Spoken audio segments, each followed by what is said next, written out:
الشافعي رحمه الله: كنت أصفح الورقة بين يدي مالك رحمه الله صفحا رفيقا هيبة له لئلا يسمع وقعها. وهذا والله من أبلغ الاحترام والإجلال، ما يفتش الورق مثل بعض الطلاب بقوة ويصير الصفحة له صوت وله حركة.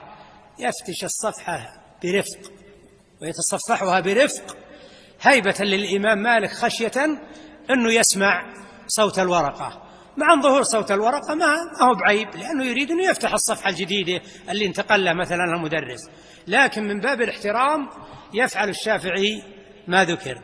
وقال والربيع ابن سليمان هذا صاحب الشافعي وراوي كتب الشافعي مثل كتاب الأم.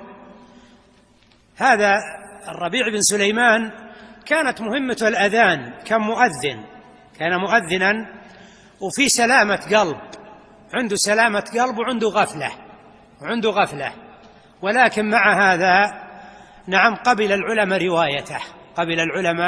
روايته. مات سنة 70 و200. يقول: والله ما اجترأت أن أشرب الماء والشافع ينظر إلي هيبة منه. وبعض الطلاب تجد أنه مثلا بالحلقة يفتح قارورة الصحة ويبدأ يشرب بكل راحة، وهذا الربيع يقول: ما اجترأت أن أشرب الماء والشافع ينظر إلي هيبة منه.